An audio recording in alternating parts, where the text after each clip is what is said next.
12 avril 2021 à Marseille, s'ouvre le procès des flics présumés ripoux de la BAC Nord. 18 fonctionnaires attendent de passer à la barre. C'est l'un des plus gros scandales que la police française ait connu ces dernières années. Il y a d'abord eu la déferlante médiatique qui les a traités comme des truands.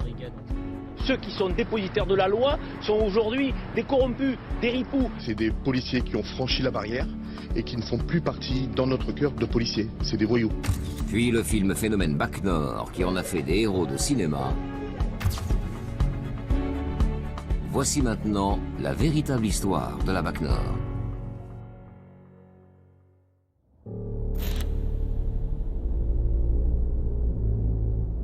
Mardi 2 octobre 2012, 9 h du matin à Marseille, un coup de fil se prépare.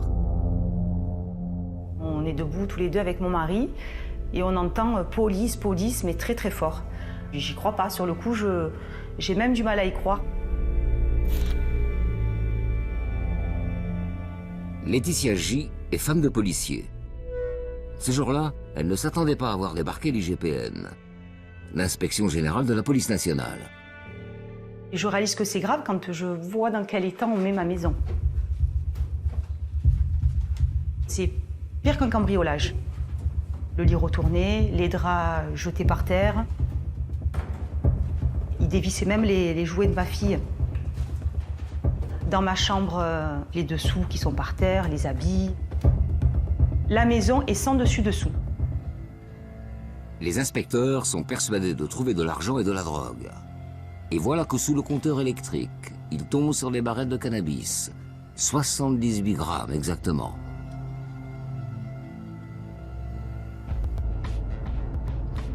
Au même moment, dans Marseille, les domiciles de 3 autres policiers sont perquisitionnés. Tous appartiennent à la brigade anticriminalité des quartiers nord de la ville, la BAC Nord. La police des polices fouille ensuite le commissariat de la brigade. Les enquêteurs s'intéressent d'abord aux vestiaires. Dans les casiers, ils trouvent de l'argent liquide, des bijoux, un sac de luxe de contrefaçon et 400 grammes de résine de cannabis. Puis ils inspectent les faux plafonds et là, ils découvrent encore des sachets de hashish. 33 policiers sont suspendus, la moitié des effectifs de la BAC Nord. Un cataclysme dans la police marseillaise.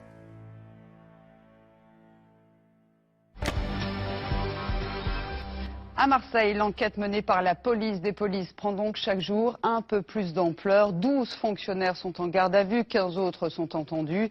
Les perquisitions menées ces dernières heures sont accablantes. Les 12 fonctionnaires présumés ripoux ont été entendus toute la journée. Leur garde à vue se prolonge dans les locaux de cette gendarmerie. Des enquêtes approfondies sont en cours sur les comptes bancaires des gardés à vue. La police des polices serait sur la trace de dizaines de milliers d'euros.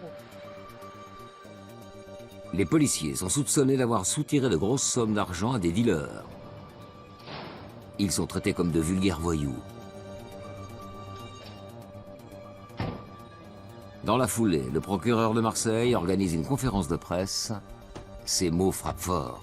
On a une gangrène, je ne sais pas si c'est le bon terme, qui a frappé, qui a touché ce service. Patatras, bon, arrive cette affaire et les propos du procureur. Le ministre de l'Intérieur vient tout juste d'être informé.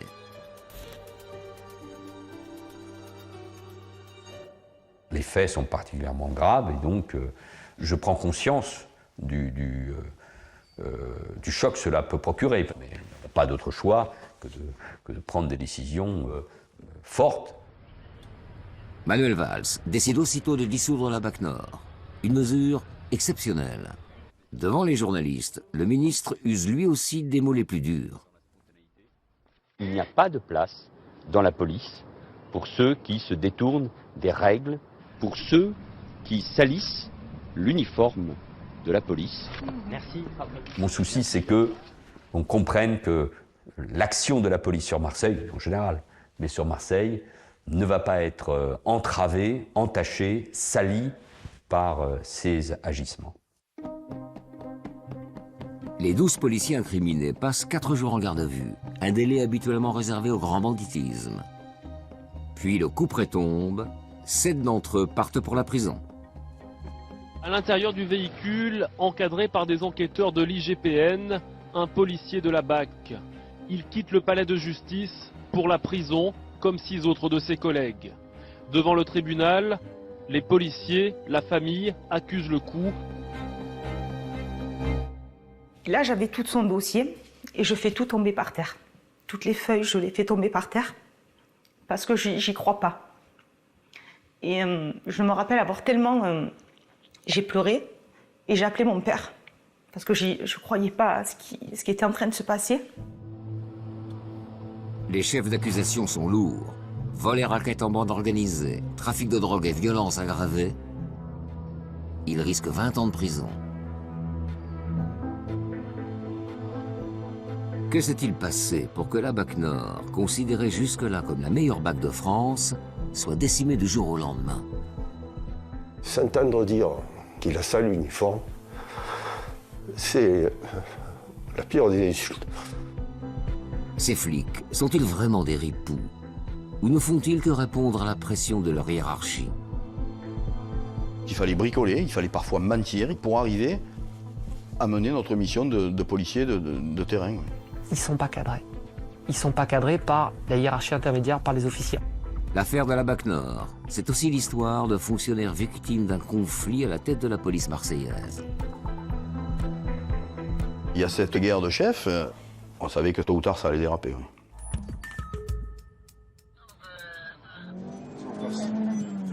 Quartier de Frévalon dans le 13e arrondissement, il est 11h, le trafic de cannabis a déjà débuté. Le dealer aura tout juste le temps de disparaître dans les escaliers. À l'automne 2011, moins d'un an avant les arrestations, une équipe de télévision locale filme le quotidien de la BAC Nord. Aucun des policiers filmés ne sera mis en examen. Il n'a pas eu le temps de prendre sa sacoche, il ne devait pas l'avoir autour. Tu as vu, il a laissé des téléphones portables et tout. Bon, pour nous, ce sera une saisie sèche sans l'individu, quoi.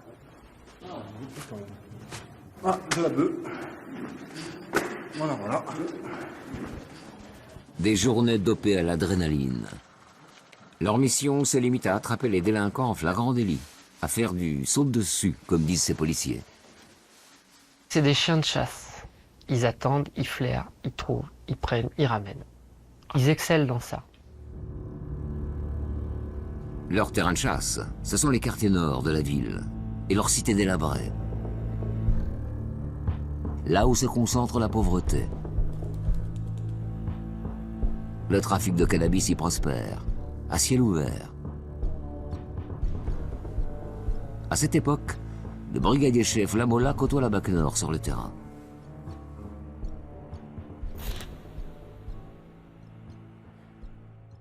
C'est des gens qui avaient un courage énorme de se rendre dans ces cités où plus personne ne voulait se rendre. Quand on travaille dans ces cités-là, si vous donnez un coup de pied dans une porte, des dealers, il en tombe 10, voilà. Dans ces quartiers, une guerre des territoires fait rage entre trafiquants. Règlement de compte à Marseille cet après-midi vers 17h. 2 hommes d'une vingtaine d'années ont été abattus dans une cité très sensible. Un nouveau règlement de compte à Marseille, le 2e en 24 heures. 2 hommes en scooter faisant feu sur une voiture, bilan 1 mort, 1 blessé. Sur ce terrain cabossé, les baqueux, comme on dit dans le jargon, apparaissent comme des héros pour les uns, des cow-boys sans gêne pour les autres. Mais aux yeux de leur hiérarchie, la BAC Nord est surtout la championne du chiffre, la reine des arrestations. C'était à l'époque la meilleure BAC de France avec 4500 interpellations par an. On était soumis à cette époque-là, et il l'était encore plus que moi, à cette politique du chiffre. Donc avec une pression terrible de la hiérarchie, faire toujours plus d'interpellations, ça a été vraiment pour moi un désastre. Chaque équipe de la BAC Nord doit réaliser 2 interpellations par jour. Et pas n'importe lesquelles. Dans cette note de 2010, qui n'a jamais été rendue publique, le chef de la brigade détaille des objectifs surprenants, infraction par infraction. Chaque patrouille doit notamment réaliser 60 arrestations par an pour vol de véhicules ou encore 42 pour trafic de stupéfiants.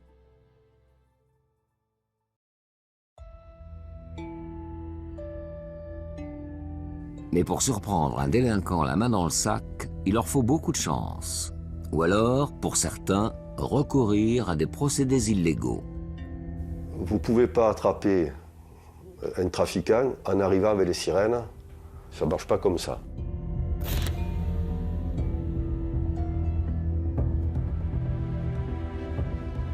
Illustration en janvier 2012.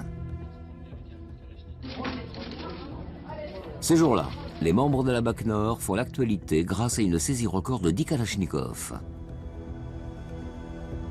Officiellement, ils sont tombés par hasard sur la voiture transportant cet arsenal. En réalité, ce tour de force a été réalisé grâce à un indique. Or, la BAC, spécialisée dans le flagrant délit, n'a pas le droit de recourir à des indiques. Le baqueux Régis Dutot fait partie de l'équipe qui a réalisé ce coup d'éclat. Son père a suivi de près sa carrière et ses exploits de policier.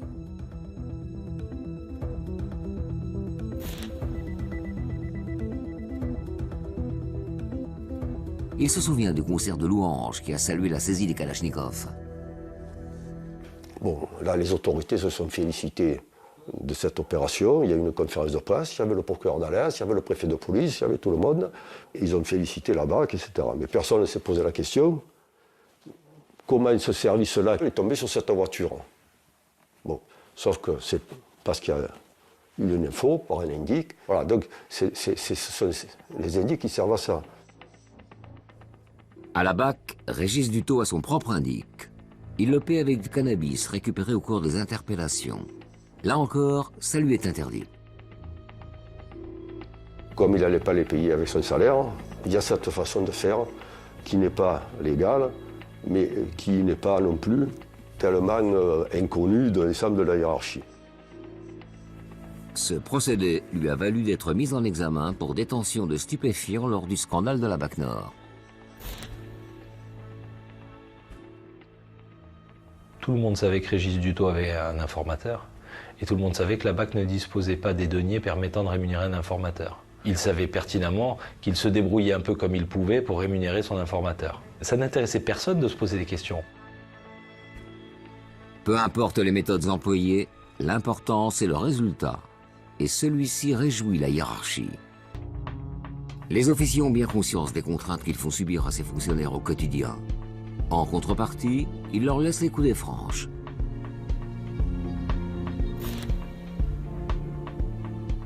On les contrôle pas, on les recadre pas, vous faites vos chiffres, allez c'est bon. Voilà, vous faites des belles affaires, allez c'est bon. Dans cette ambiance de laisser-aller, les fonctionnaires de la BAC négligent de rédiger les procès-verbaux quand ils saisissent de petites quantités de cannabis. Quand vous courez après un délinquant, que vous l'avez perdu parce qu'il est monté dans les étages et que vous ne savez pas où il est rentré, et qu'il a lâché sa sacoche avec 3 barrettes de shit, eh ben, vous avez pris la barrette de shit, vous l'avez laissée dans votre casier, et de ne pas avoir fait un PV de saisie, un PV de destruction, et de ne pas avoir perdu 3 heures à taper les procédures. Et eux, ils préféraient rester dans la cité pour essayer de trouver d'autres mises en cause. C'est comme ça que les baqueux se seraient retrouvés avec du cannabis plein les vestiaires. Il y avait évidemment toute une procédure à faire, de la remettre à un collègue qui était chargé de récolter les scellés. Le problème, c'est que lui, comme l'ensemble des policiers, était débordé, dépassé. Donc on mettait ça dans les tiroirs. Je vous dis, moitié négligence et moitié saturation. On en arrivait à avoir, au bout de quelques mois, des quantités assez importantes de résine de cannabis. Et puis, il n'y avait pas que la résine de cannabis. Certains objets scellés n'étaient pas acceptés par le parquet, nous disaient de détruire. Donc, je me souviens, moi, sur une affaire de casques de moto, il y avait une dizaine de casques de moto qui avaient été retrouvés neufs. On m'a demandé de les détruire, pas de les conduire sous scellés. Qu'est-ce que je fais avec 10 casques de moto, moi? Comment je les détruis? Vous avez fait quoi? Joker. Cela expliquerait, selon les policiers, la présence de bijoux et de sacs de contrefaçon dans les casiers de la BAC Nord, au vu et au su de tous. Quand tout va bien, on vous couvre. Le jour où ça dérape un peu, la hiérarchie prend la fuite, et ça a été le cas dans l'affaire de la BAC Nord.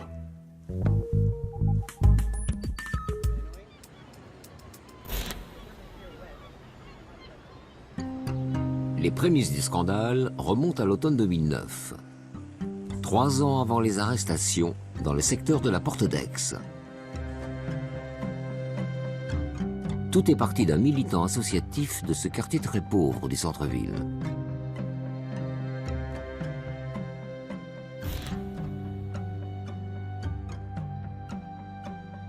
C'est un secteur très connu, très populaire de la ville de Marseille, connu pour accueillir, abriter beaucoup de clandestins qui vendent de la contrefaçon. À l'entrée de Marseille, c'est un marché sauvage qui ne cesse de s'étendre. Ici, on peut trouver des jeans de marque à 10 €, des jouets et même du matériel informatique à des prix défiant toute concurrence.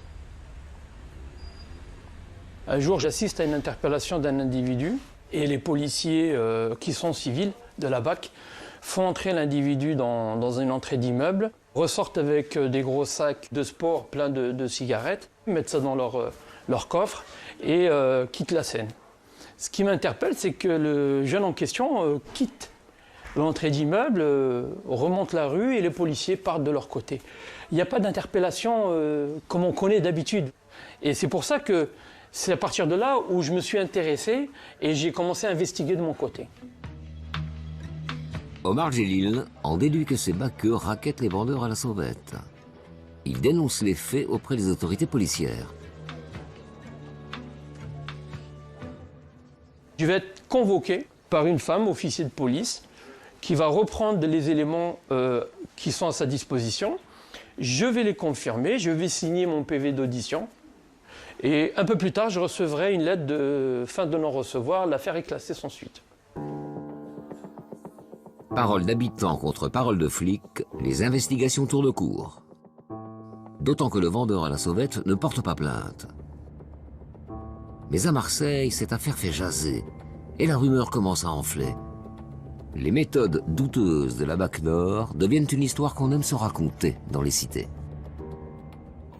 Fin 2010, les dealers avaient comme stratégie de défense de dire voilà, les baqueux m'ont soulagé de 1000-2000 € dans ma fouille, il y en avait plus. Ça n'a jamais été démontré, donc c'est comme la sardine du port de Marseille, ça n'est qu'une rumeur et qui profite aux délinquants, et à mon avis, ça ne doit rester qu'au stade de la rumeur.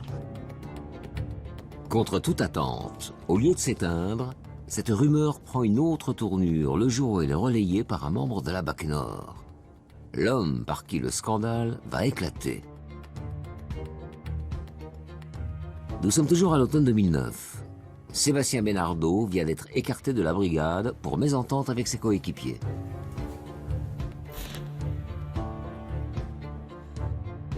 Quand j'arrive à la BAC, il y avait déjà un groupe avec lequel je ne m'entendais pas du tout. Il y avait juste le fait que je suis une personne à part entière, que j'ai mon franc-parler. Je disais juste haut et fort tout ce que tout le monde pensait. L'esprit frondeur, le caractère zélé, le gardien de la paix Benardo est surnommé Zorro. Quand il intègre la BAC Nord en 2007, il réalise son rêve de môme.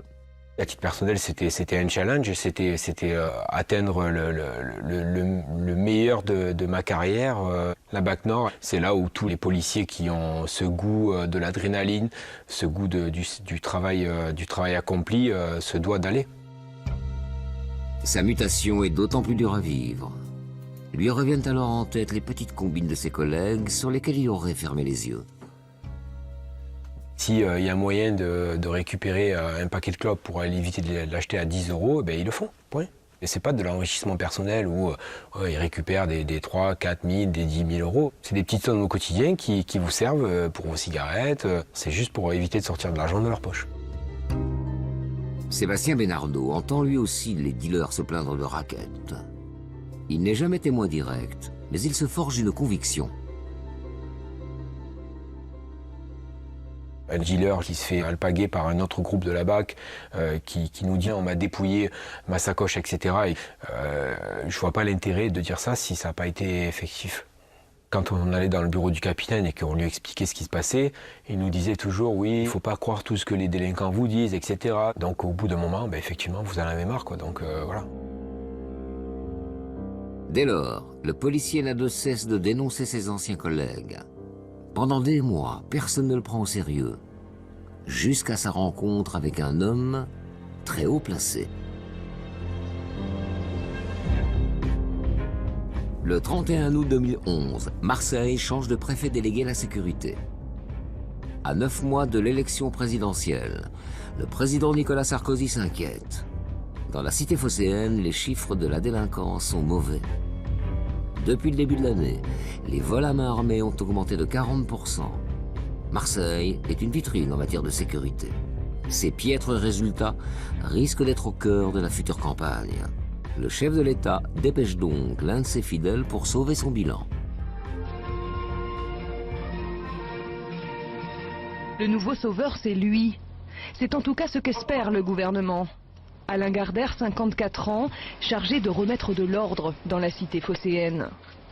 Présenté en grande pompe hier par le ministre, le tout nouveau préfet a pris ses fonctions officiellement ce matin. Pour marquer le coup dans l'opinion, le ministre de l'Intérieur, Claude Guéant, est venu lui-même installer le nouveau préfet. Alain Gardère a pour mission d'agir vite et que cela se voit. C'est la première fois qu'il s'exprime sur l'affaire de la BAC Nord.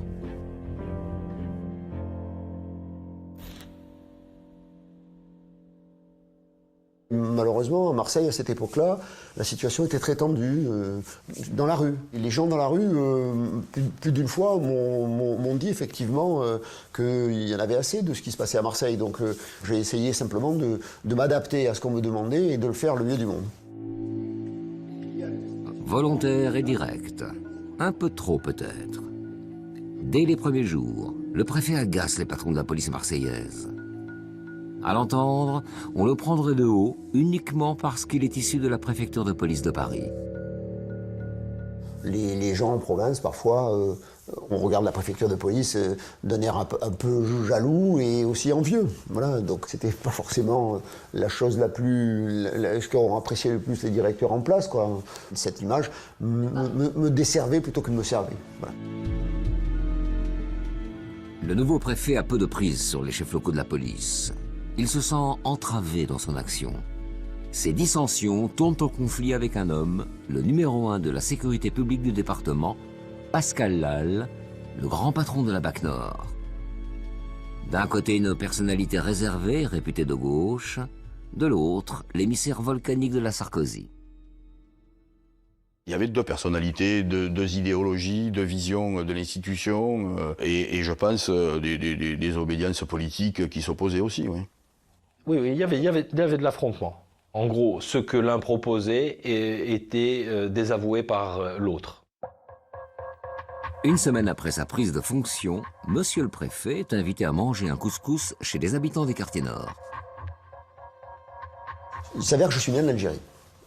J'ai vécu 6 ans, et comme à Marseille, il y a beaucoup de gens qui sont issus de l'Algérie, ils sont venus spontanément me parler. Voilà. Et ils m'ont dit que parfois, les policiers, au quotidien, ne se comportaient pas bien vis-à-vis des dealers et leur prenaient parfois les produits stupéfiants ou leur argent. Ça m'a déstabilisé. C'est à ce niveau-là que j'ai décidé d'agir. Les accusations visent la BAC Nord. Alain Gardère sait pertinemment que cette unité fait la fierté de son adversaire, Pascal Lal. Alors, quelques semaines plus tard, quand le préfet reçoit un appel de l'ancien baqueux Sébastien Benardo, il le convoque immédiatement.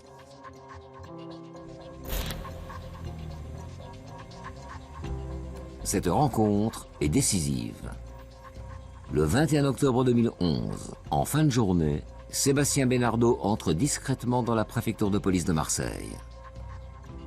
Alain Gardère le conduit à l'écart de ses collaborateurs, dans son salon privé, et le presse de parler.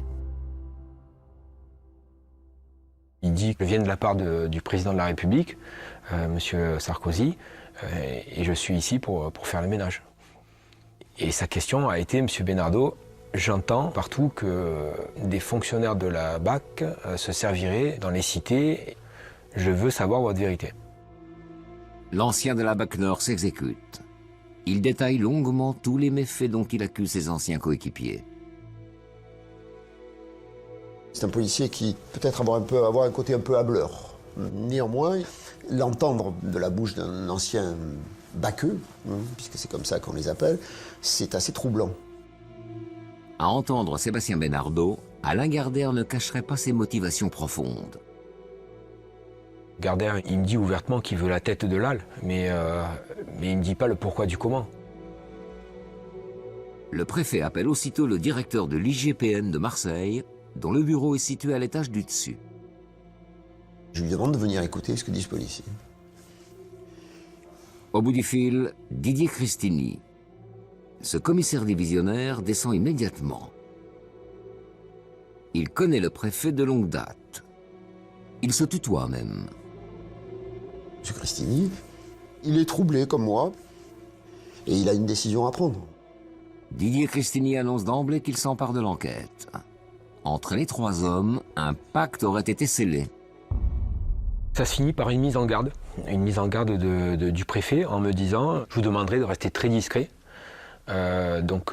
Si on doit se voir, on ne se verra plus à mon bureau. Et M. Cristini sera en charge de faire notre trait d'union, entre guillemets, entre vous et moi. Et c'est à lui que vous rendrez compte à chaque fois, et c'est par lui que je vous passerai des messages ou autres. Dès le lendemain, encouragé par le préfet, Didier Cristini se met au travail.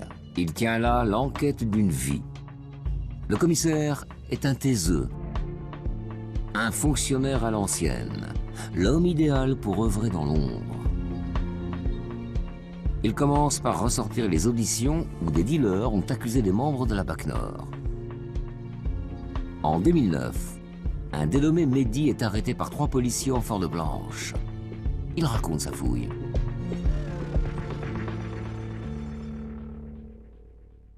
Un policier a trouvé la somme de 400 à 500 € en espèces. Il a pris l'argent en le mettant dans sa poche en disant « C'est bon, tu n'as plus de sous ». 2 ans plus tard, en 2011, un certain Abdellah transporte 35 000 € dans une boîte à chaussures. Un policier a alors extrait une poignée de billets. Il a mis cet argent dans une sacoche qu'il portait en bandoulière. J'ai compris qu'il m'avait volé environ 5 000 €. Ces 2 dealers n'ont pas porté plainte. Didier Cristini ne peut rien en tirer. Pour faire avancer son enquête, il va donc s'appuyer sur Sébastien Benardo.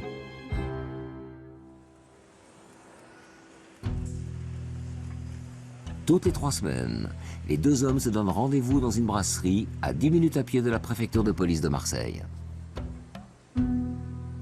On essayait d'être le plus discret possible parce qu'il ne fallait pas que des fonctionnaires de police puissent nous voir ou autres. On essayait toujours d'arriver chacun à des instants différents. M. Cristini expliquait comment fonctionne la BAC. Les groupes, puis surtout, et sur quelles affaires on a pu voir des méfaits de certains fonctionnaires de la BAC.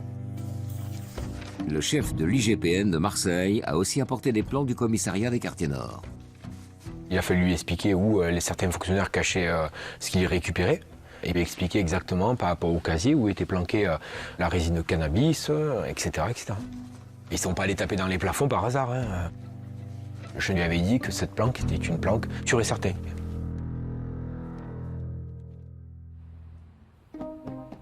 Si l'ancien de la BAC Nord s'investit autant, c'est par esprit de revanche, bien sûr, mais aussi pour sauver sa peau. Quelques semaines auparavant, Sébastien Benardo a été sanctionné pour avoir rédigé lui-même le PV de cambriolage de sa maison. J'ai eu la bonne idée de l'envoyer à mon assurance, avec mon écriture. Donc ils ont reconnu mon écriture, et donc c'est comme ça que, voilà, que j'ai été sanctionné pour faux usage de faux en écriture publique. Et effectivement, avec le recul, je me dis grosse erreur. Il risque la révocation. En échange de sa collaboration, le préfet Alain Gardère lui aurait fait une promesse. Il m'a dit quelque chose qui est très important pour moi dans ma vie. Il m'a dit, Monsieur Benardo, je n'ai qu'une parole, et vous inquiétez pas, ni le DDSP, ni qui que ce soit aura votre tête ici tant que je serai préfet. Benardo, il attend de vous une protection, expliquez-moi.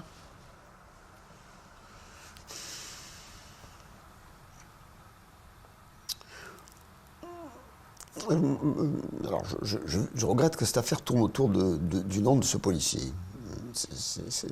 Au bout d'un moment, il a cherché on dirait, à tirer la couverture à lui. C'est pas péjoratif. Néanmoins, c'était un petit peu désagréable.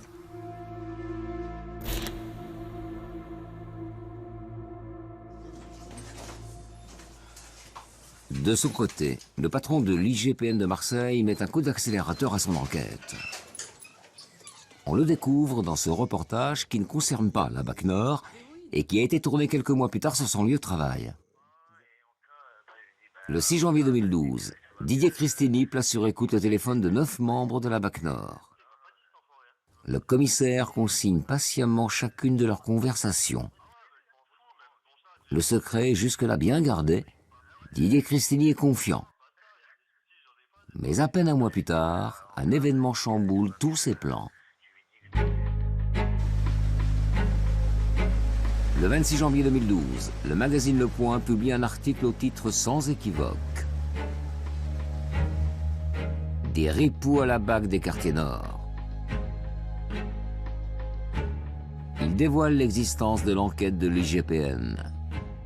Cette révélation fait l'effet d'un coup de tonnerre à Marseille. Le préfet Alain Gardère est furieux. C'est irresponsable de faire un article comme celui-là. Ça veut dire que les policiers sont avertis, puis à partir de là, on ne saura plus rien.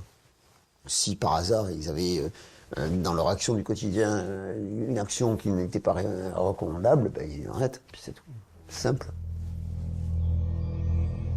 Dès 8h30, ce matin-là, les téléphones de la BAC Nord sonnent de toutes parts. Un chef de groupe, placé sur écoute, appelle son collègue.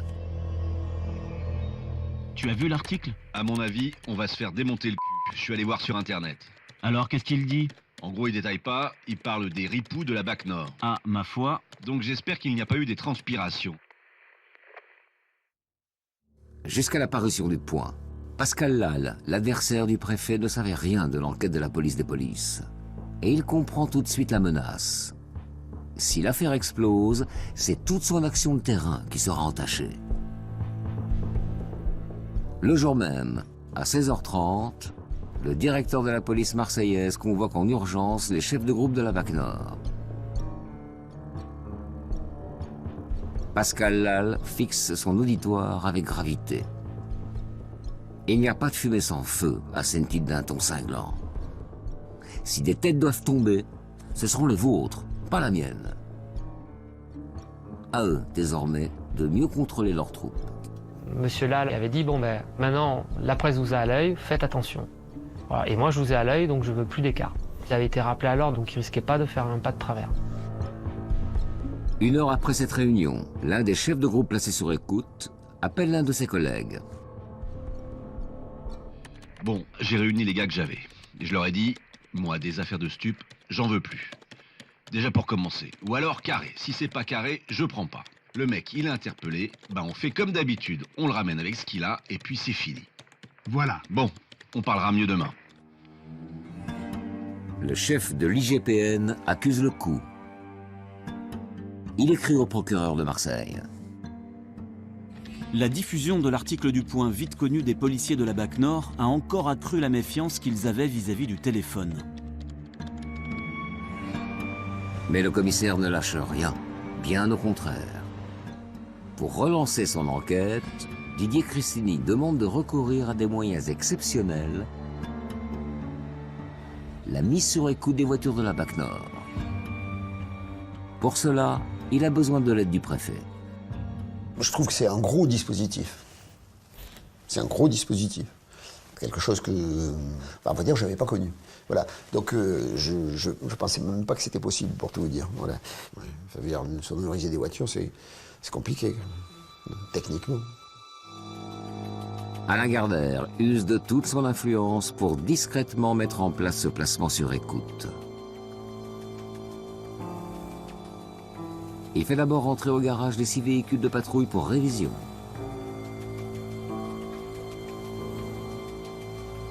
Il obtient ensuite l'envoi de Paris de techniciens du RAID, l'unité d'élite de la police nationale. Ces derniers profitent de la nuit tombée pour cacher les micros sous les tableaux de bord. Dans leur voiture, les baqueux se croiront à l'abri des oreilles indiscrètes. Parie alors l'IGPN. Ils se lâcheront. Seul problème, et il est de taille, les micros sont placés trop près du moteur.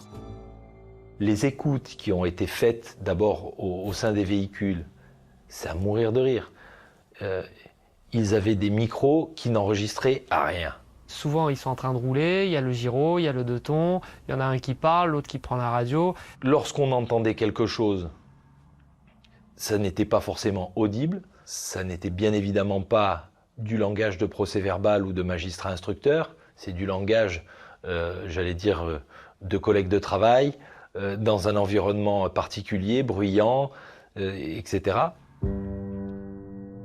Malgré ces difficultés, le chef de la police des polices de Marseille retranscrit en personne tout ce qu'il entend, ou plus exactement, ce qu'il croit entendre, car il s'avère qu'il va souvent se tromper. Ce sont ces retranscriptions qui vont mener le fils de Joël Dutot en prison. Chaque fois que je parle de cette affaire, ça me bouleverse parce que toute la famille a été traumatisée de voir que un de nos fils est traité comme un voyou, et puis le sentiment d'impuissance.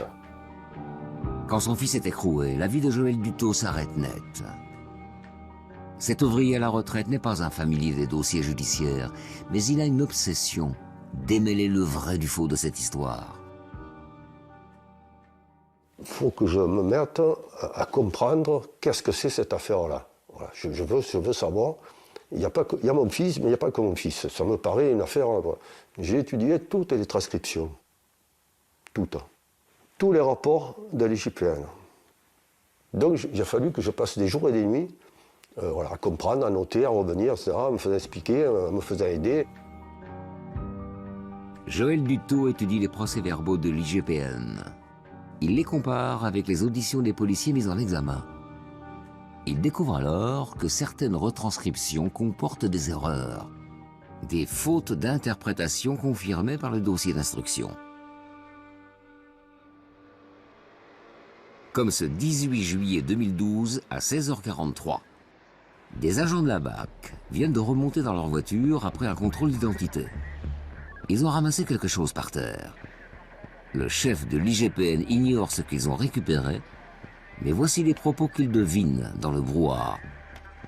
Alors ? Demande le conducteur. Pas terrible.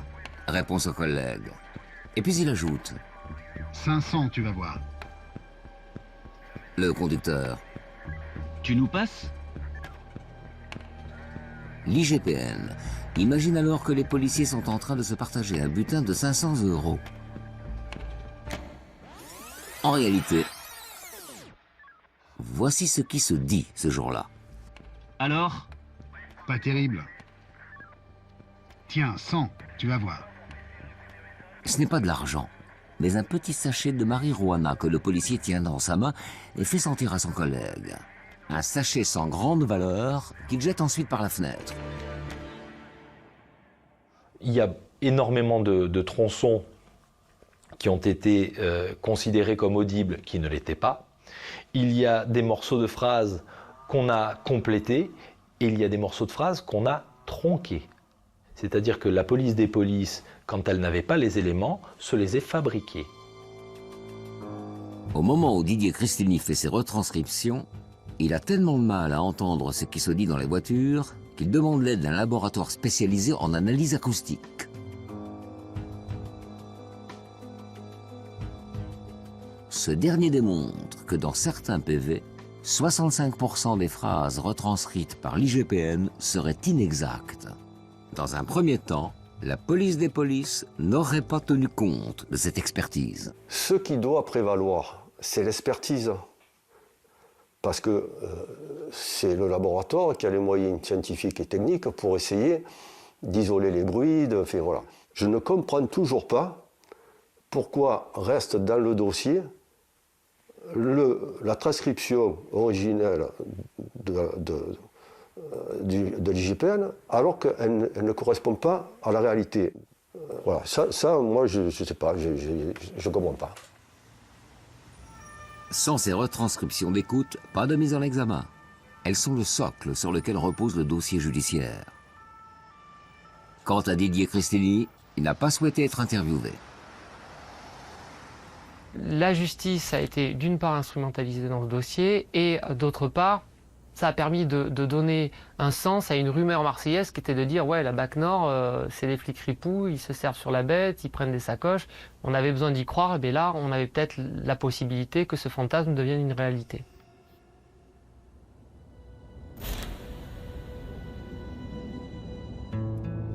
Revenons à l'automne 2012, après la série d'arrestations. Les 7 policiers de la BAC incarcérés passent près de 3 mois en détention provisoire. À leur sortie de prison, ils retournent au travail dans les rangs de la police, à l'exception de 3 d'entre eux qui sont révoqués, dont le mari de Laetitia J, licencié pour avoir payé son indique avec du cannabis. Ah ben il a pleuré, hein. Ah oui, ça a été terrible pour lui. La révocation, pour lui, à mon avis, lui, c'est son pire jour. Autant moi, ça a été la perquisition, l'entrée en prison, tout ça. Lui, je pense que la pire des choses, ça a été la révocation. Il n'y croyait pas du tout. C'est pas possible d'être lâché comme ça. Pour certains, ils en veulent toujours à l'administration, de ne pas les avoir protégés. Voilà, de les avoir mis sur la voie publique, de les avoir fait travailler sur la voie publique, et une fois qu'ils ont été en difficulté, au lieu de les aider, de les avoir enfoncés encore plus. Les policiers de terrain ont été les seuls à être sanctionnés. Aucun officier n'a été inquiété par la justice. Aucun n'a subi de sanctions administratives. Pascal Lal, l'un des chefs de la police marseillaise, est monté en grade. Il a été promu au sein du ministère de l'Intérieur, directeur de toute la sécurité publique du territoire. Après la défaite de Nicolas Sarkozy à la présidentielle, le préfet Alain Gardère a été muté à la sûreté de l'aéroport de Roissy. Il est aujourd'hui mis en examen dans une affaire qui n'est pas liée à la BAC Nord, pour abus d'autorité et détournement de fonds publics. Quant à l'ancien BACeux, Sébastien Benardo, à l'origine des dénonciations, il n'a pas réussi à sauver son matricule. Il a été lui aussi révoqué de la police. Fin avril 2021, au dernier jour du procès de la BAC Nord, au tribunal correctionnel de Marseille. Après 9 ans d'instruction, aucune trace d'enrichissement personnel n'a été trouvée, ni de racket en bande organisée. Les 18 policiers sont jugés pour détention de stupéfiants, vol de cigarettes et pour l'un d'entre eux, du vol de 540 €. Là, rien n'était retrouvé, il n'y a pas eu d'enrichissement personnel. Ils sont déontologiquement parfois à côté de la plaque. Ils sont procéduralement parfois à côté de la plaque. Je suis d'accord, les barrettes, ok. Mais au final, on a la police qu'on peut. À l'issue du procès, 7 policiers sont relaxés, 11 condamnés à des peines allant de 2 mois à 1 an de prison avec sursis. À la sortie, la pression retombe enfin.